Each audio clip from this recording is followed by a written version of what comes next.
ഇന്ന് ഉച്ചയ്ക്ക് 2 മണിക്ക് ചോറെണ്ണാൻ നോക്കി കഴിഞ്ഞപ്പോൾ വീട്ടിൽ കറി പഴയ കറികളും. അപ്പോൾ എൻ്റെ മനസ്സ് പറഞ്ഞു, ചേട്ടാ നീ ഇന്ന് ചൂണ്ടിലായിട്ട് പോ, നിനക്ക് നന്നായി മീൻ കിട്ടുന്നു. എൻ്റെ ഉൾമനസ്സ് പറഞ്ഞ പോലെ ഞാനെൻ്റെ ചൂണ്ടിലെടുത്ത് അടുത്ത തൊട്ടപ്പുറത്തുള്ള ഒരു കോറിയിലേക്ക് പോയി. അപ്പോൾ മഴ നൈസായിട്ട് ചാറുണ്ടായിരുന്നു. അത് കാരണം കൊണ്ട് ഞാൻ എൻ്റെ മൊബൈൽ എടുത്തില്ല. അല്ലെങ്കിൽ നല്ലൊരു ഫിഷിങ് മീൻ പിടിക്കുന്നത് വീഡിയോ നമ്മൾ എടുക്കണേ. പിന്നെ ഞാൻ ഒറ്റയ്ക്കായ കാരണം കൊണ്ട് മൊബൈൽ അതാണ് ഞാൻ എടുക്കാതിരുന്നത്.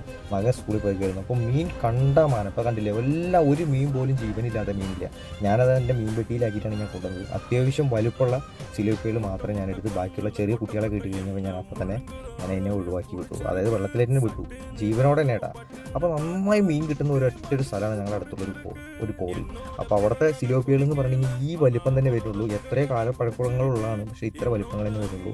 മീൻ അടിപൊളി ടേസ്റ്റ് ആയിരുന്നു, വറുത്ത് കറി വെച്ചു. അപ്പോൾ പറഞ്ഞു വന്ന ഇത്ര മാത്രമാണ്. ഒരു സങ്കടം ഉണ്ടായിരുന്നുള്ളൂ, മീൻ പിടിക്കുന്നൊരു വീഡിയോ എടുക്കാൻ പറ്റില്ല. ഇനി എന്തായാലും നമ്മൾ മീൻ പിടിക്കാൻ പോകുമ്പോൾ പിടിക്കുന്ന വീഡിയോ എടുക്കുന്നതായിരിക്കും. കൂടെ ആരെങ്കിലും ഉണ്ടെങ്കിൽ അതിന് നമുക്ക് പറ്റുള്ളൂ. അപ്പോൾ സപ്പോർട്ട് ചെയ്യുക, ലൈക്ക് ചെയ്യുക.